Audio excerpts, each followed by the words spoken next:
Praise lord. శుభాభివందనాలు. ప్రియులారా, దేవుని వాక్యాన్ని చదువుకుందాం. యేసుక్రీస్తు చెప్పినటువంటి కొన్ని జాగ్రత్తలు తన బిడ్డల గూర్చి లేక లోక ప్రజల గూర్చి కొన్ని జాగ్రత్తలు చెబుతూ వచ్చారు. ఆ జాగ్రత్తలు ఏంటో మనము చూద్దాం. దేవుని వాక్యం నుంచి సామెతల గ్రంథము 19వ అధ్యాయము 16వ వచనం చదువుతున్నానండి. సామెతలు 19:16. ఆజ్ఞను గైకొనేవాడు తన్ను కాపాడుకునేవాడు, ఆజ్ఞను గైకొనేవాడు తన్ను కాపాడుకునేవాడు. తన ప్రవర్తన విషయమై అజాగ్రత్తగా నుండివాడు చచ్చును.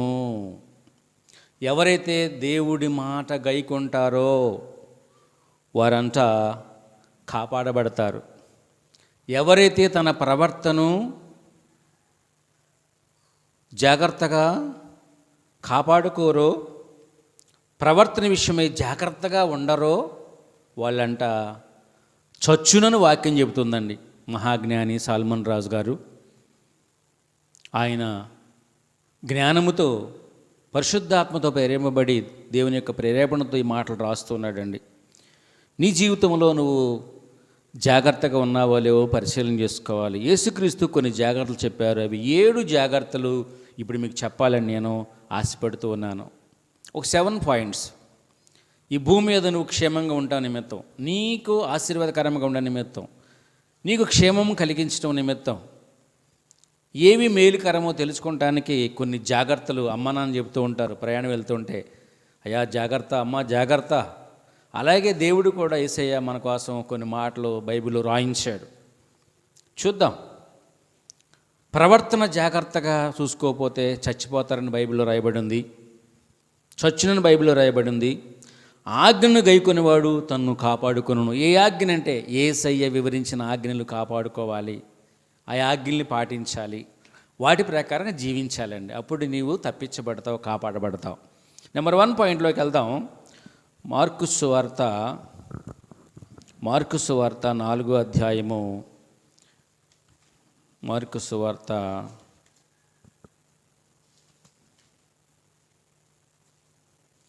4వ అధ్యాయము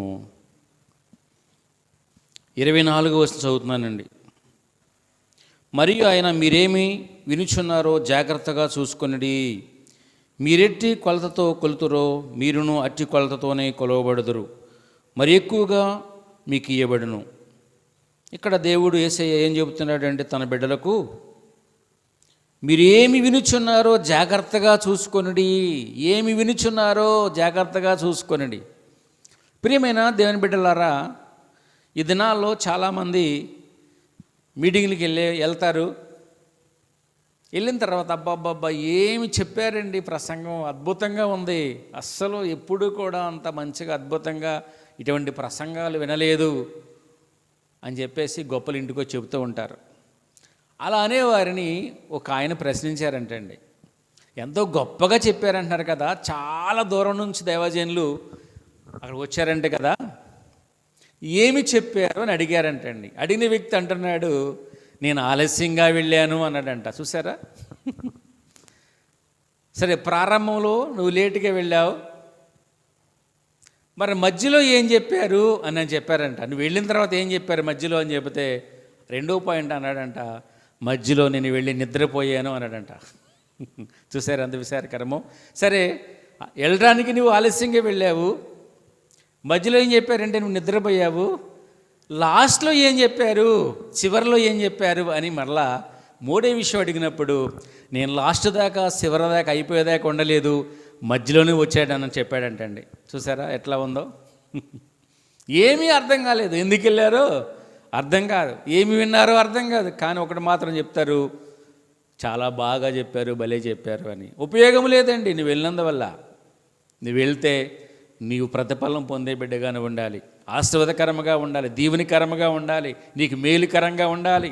నువ్వు విన్న మాటలు జీవితాన్ని ప్రభావితం చేసేవిగా ఉండాలని ఈ ప్రత్యేక సమయంలో నేను మనవి చేస్తూ ఉన్నాను. ప్రియమైన దేవుని బిడ్డలారా, మీ వినే విషయంలో మీరు జాగ్రత్తగా ఉండాలంటే అండి, మీరు ఏమి వినుచున్నారో జాగ్రత్తగా చూసుకొనుడి, జాగ్రత్తగా చూసుకొనుడి.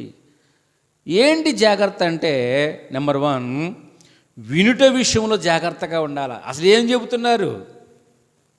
బైబిల్ చెబుతూ ఉంది, మీరు వినువారు మాత్రమై ఉండి మిమ్మల్ని మీరు మోసపుచ్చుకొనకుండా విన్న వాటిని గైకొనే వారిగా ఉండాలని దేవుని యొక్క వాక్యంలో దేవుని దాసుడు సెలవిస్తూ ఉన్నాడండి.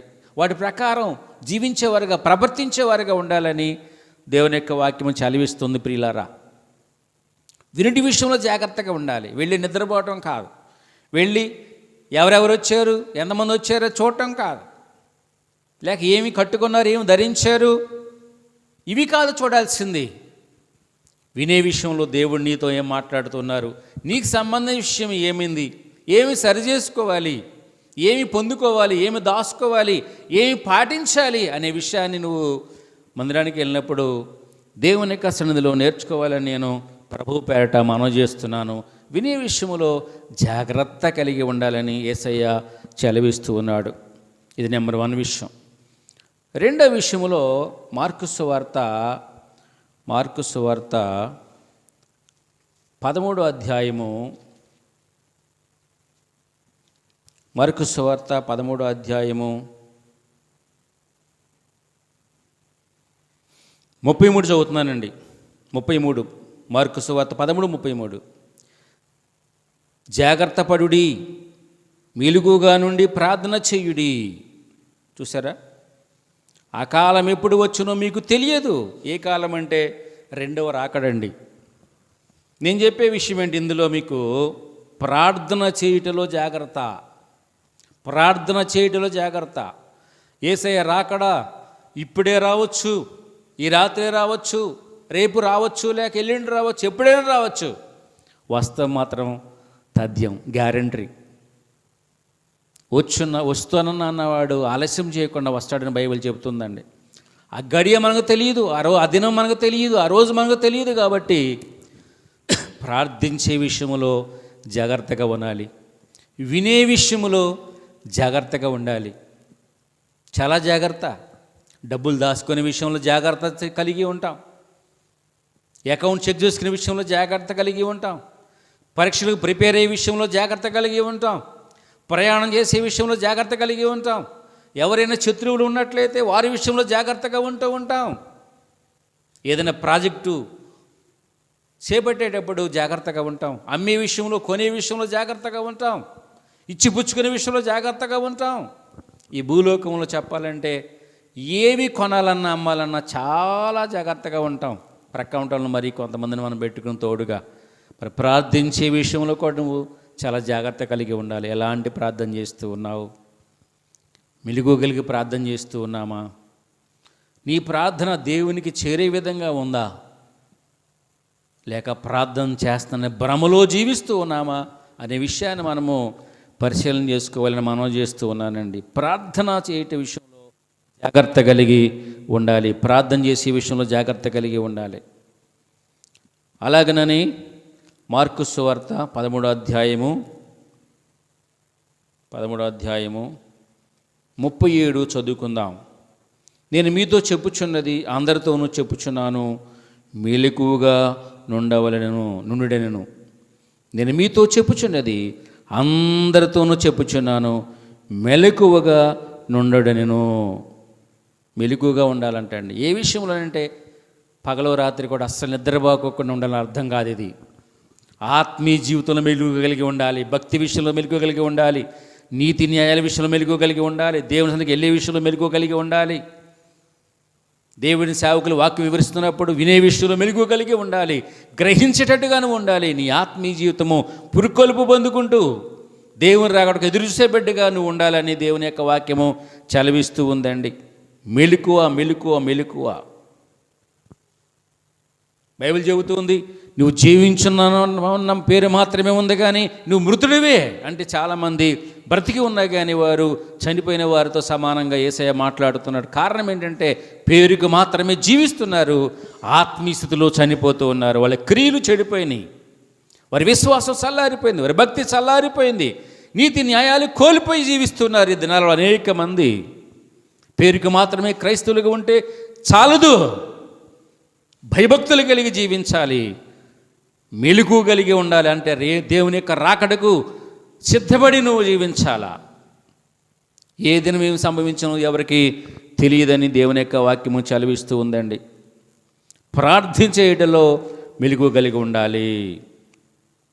ప్రియమైన దేవుని బిడ్డలారా, ఇది రెండో విషయముగా మీకు నేను తెలియజేస్తున్నాను. మూడో విషయంలోకి వచ్చినట్లయితే మత్తయి రాసిన సువార్త 6:1-4, అలాగనని హెబ్రీ పత్రిక 13-16 ఈ మాట రాయబడి ఉందండి. ధర్మకార్యములు చేయనప్పుడు జాగ్రత్త. ధర్మకార్యాలు, నువ్వేమైనా దేవుని పక్షాన లేక భూలోకములు ఏమైనా ధర్మకార్యాలు చేయాలి అంటే ఆ విషయంలో కూడా నువ్వు జాగ్రత్త కలిగి ఉండాలి. ఈ కుడి చేతితో చేసేది నీ ఎడమ చేతికి తెలియకూడదని చెబుతూ ఉన్నాడు దేవుడు.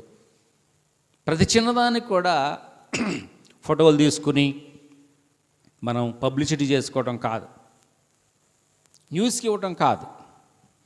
ధర్మకార్యాలు, ఎదుటివారి విషయంలో సహాయపడే విషయంలో, ఆదరించే విషయంలో, ఆదుకునే విషయంలో, మేలు చేసే విషయంలో నీవు జాగ్రత్త కలిగి ఉండాలి. ఇది మూడో విషయంగా నేను మనవి చేస్తున్నాను. నాలుగో విషయానికి వచ్చినట్లయితే మత్తయి సువార్త 7:15 చూసినట్లయితే అబద్ధపు ప్రవక్తలను గురించి జాగ్రత్తగా ఉండాలి. అబద్ధపు ప్రవక్తలే పేరుకి, కానీ వాళ్ళు అబద్ధాలు చెబుతూ ఉంటారంట. సత్యం నుంచి దూరమైపోయి సత్యమును అనే వాక్యాన్ని విడిచిపెట్టేసేసి కల్పనా కథలు కల్పిస్తూ మరి కుటుంబాలని పాడు చేసేవాళ్ళు ఈ దినాల్లో అనేక మంది లేకపోలేదు. అబద్ధ ప్రవక్తలు, నా పేరట అనేక మంది నేనే క్రీస్తునని చెప్పి మీ దగ్గరికి వస్తారు. ఇక్కడ దేవుడు ఉన్నాడు, అక్కడ క్రీస్తున్నాడంటే మీరు వెళ్ళొద్దు, నమ్మొద్దు అని బైబిలు ఏనాడో యేసుక్రీస్తు చదివిస్తూ వచ్చారు. ప్రియమైన దేవుని బిడ్డలారా, అబద్ధపు ప్రవక్తలు, అబద్ధపు క్రీస్తులు వారు గొర్రె శరమం వేసుకుని మీ దగ్గరికి వస్తారంట. లోపల క్రూరమైన తోడేళ్ళు అని బైబిల్ చెప్తూ ఉందండి. క్రూరమైన తోడేళ్ళుగా వాళ్ళు ఉండి నీ జీవితాన్ని నశింపజేయటానికి, చేయకూడని నీచమైన కార్యాలు చేయటానికి వెనకాడకుండా వారు చూస్తూ ఉంటారు. అబద్ధ ప్రవక్తలు అని దేవుడు చెప్తూ వచ్చాడు వాళ్ళ గురించి. అబద్ధ ప్రవక్తలు లేని ఉన్నాయని, ఉన్నాయి లేవని అని చెప్పేసి మీ విశ్వాసాన్ని చెరపగోరి అనేకం కల్పించి వారు ఏమాత్రం కూడా దేవునికి భయపడుకోకుండా నీ విశ్వాసాన్ని, స్థిరమైన విశ్వాసాన్ని చెదరగొడతానికి చూస్తూ ఉంటారు.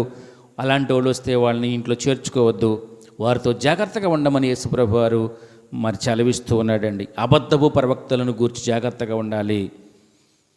ధర్మకార్యాలు చేసే విషయం ఉన్నప్పుడల్లా జాగ్రత్తగా ఉండాలి. ప్రార్థన చేసే విషయంలో జాగ్రత్తగా ఉండాలి. వినే విషయంలో జాగ్రత్తగా ఉండాలి. ఇప్పటికి నేను మీకు 4 విషయాలు చెప్తూ వచ్చాను. 5వ విషయం చూసినట్లయితే 5వ విషయము లోకాసువార్త 12:1 ఈ మాట రాయబడి ఉందండి. పరిసయ్యుల వేషధారణ విషయం. పరిసయ్యుల వేషధారణ విషయంలో చూసినట్లయితే దేవుని బిడ్డలారా, ఆ విషయంలో కూడా మనము చాలా జాగ్రత్తగా ఉండాలి. పులిపిండి అంట, అది పులిపిండి, పులిసిన పిండి కొంచెం ఉంటే అది కనుక మంచి పిండిలో కలిపితే ఆ పిండి అంతా పాడైపోతుంది. బొక్కావాణి తైలంలో చచ్చిన ఏగబడితే ఆ తైలం అంతా కంపు కొట్టదంట. ఇది కూడా అంతే. నీ జీవితంలో దేవుని బిడ్డలారా, ప్రియమైనటువంటి సహోదరులారా, మరి పరిసరుల వేషధారణ విషయంలో వేషధారణ వేసుకుని వస్తూ ఉంటారు దొంగ భక్తులు, దొంగ ప్రవక్తలు. ఎంచదినాల్లో, దుర్దినాల్లో, చెడు కాలంలో మనం ఉన్నాం. వారి విషయంలో నువ్వు గమనించాలి, వివేచించాలి. నిజమైన పరిసారకులైన వీళ్ళు. ఇంకా చెప్పాలంటే నువ్వు ఏ సంఘానికి వెళుతున్నావో, ఏ చర్చికి వెళుతున్నావో, ఏ దైవని చేత నువ్వు రక్షించబడ్డావో, ఆదరించబడ్డావో ఆ సంఘములో నువ్వు నిలబడాలి. ఆ సంఘానికి నువ్వు వెళ్ళాలి. ఆ సంఘములో నువ్వు ముందుకు కొనసాగాలని చెప్పేసి మనం చేస్తున్నాం. ఆ మందిరంలో నువ్వు నాటబడిన బిడ్డగా నువ్వు ఉండాలా, ఎదిగి ఫలించాలి, మాదిరికరంగా ఉండాలి. అప్పుడు దేవుడు సంతోషిస్తాడు. అంతేగాని అబద్ధ ప్రవక్తల విషయంలో నువ్వు జాగ్రత్తగా ఉండకపోతే, పరిశీలు బోధ విషయంలో, వేషధారణ విషయంలో నువ్వు గమనించకపోతే, పులిపిండి విషయంలో జాగ్రత్త పడకపోతే నీకు ప్రమాదం. నీ విశ్వాసంలో, నీ భక్తి విషయంలో ఒకవేళ పులిపిండిలాగా అయిపోయేవేమో, దాన్ని సరి చేసుకోమని చెప్పేసి నేను ఈ సమయంలో మనం చేస్తూ ఉన్నాను. ఇది 5వ విషయం. 6వ విషయం కూడా చూద్దాం. లోకాసువార్త 21:34 మనం చూసినట్లయితే ఈ విధంగా రాయబడి ఉందండి. తిండి, మత్తు, ఐకిక విచారాల గురించి జాగ్రత్తగా ఉండాలండి. ప్రియమైన దేవుని బిడ్డలారా, తిండి, మత్తు ఫుల్గా తినేసి చెడలే అని చెప్పేసి, కష్టపడి సంపాదించని చెప్పేసి నీవు ఫుల్గా తిని మత్తుగా ఉంటే, నిద్రపోతూ ఉంటే, మంచానికి పరిమితం అయిపోతే నీకు మంచిది కాదు. తర్వాత ఐకిక విచారాలు, ఏవేవో విచారిస్తూ అప్పులు చేసి, స్తోమతకు మించి అప్పులు తెచ్చి వడ్డీ కట్టలేక, అసలు కట్టలేక నీరసమైపోయి షుగర్లు పెంచుకుని, బీపీలు పెంచుకుని నీ జీవితంలో ఉన్నట్లయితే ఆ విషయంలో జాగ్రత్త, మంచిది కాదని దేవుడు యేసయ్య మరి సెలవిస్తున్నాడండి. తిండి దేవుడిచ్చిన దాన్ని బట్టి లిమిట్గా తినండి, ఆరోగ్యాన్ని కాపాడుకోండి. రెండోది, మొత్తగా ఉండొద్దు. పనిచేసే టైంలో పని చేయాలి. నువ్వు పని చేయకుండా, కష్టపడి పని చేయకుండా నువ్వు అన్నం తినొద్దని ఆజ్ఞాపిస్తాడు అపోస్తలుడైన పౌలు గారు. నువ్వు కష్టపడి సంపాదించాలి. నీ కుటుంబాన్ని పోషించుకునే బిడ్డగానే ఉండాలా, వ్యక్తిగానే ఉండాలా, ఎవరి మీద ఆధారపడకూడదు. ఫుల్గా తినేసి నిద్రపోతూ ఉండకూడదు, మంచానికి అంకితం కాకూడదు. అంతేకాదు ఐకిక విచారాలు నీ జీవితంలో నీ స్తోమతకు మించి ఎక్కడెక్కడో తెచ్చి ఇచ్చారని చెప్పేసి అప్పులు చేసి కూడా, ఏదేదో బిజినెస్ చేసి కూడా నష్టపోయి కూడా ఇబ్బంది పడకూడదు. ఐక్య విచారాలకు వెళ్ళకూడదు. అది ముళ్ళ కంప కింద పడిన విత్తనంలాగా అనగదొక్కేస్తుంది నీ విశ్వాసాన్ని, భక్తిని, నీతిని. జాగ్రత్త అని చెప్పేసి యేసుప్రభువు వారు చదివిస్తున్నారండి. 6 విషయాలు చెప్పుకుంటూ ఉన్నాం. ఇంక 7వ విషయం చూసినట్లయితే మత్తయి సువార్త 10వ అధ్యాయం 17వ వచనము, ఇర్మీయా గ్రంథము 9:4, అలాగే మొదటి యోహాను 4:1-3 చూసినట్లయితే మనుషులను గూర్చి జాగ్రత్తగా ఉండాలా, మనుషులను గూర్చి జాగ్రత్తగా ఉండాలా. ఈ భూలోకంలో రకరకాల మనుషులు ఉన్నారు. ఎవరు ఎలాంటి వారు తెలుసుకుని నువ్వు వారితో మెసులుకుంటూ ఉంటే మంచిదని చెప్పేసి యేసయ్య మనవి చేస్తున్నాడండి. రకరకాల మనుషులు,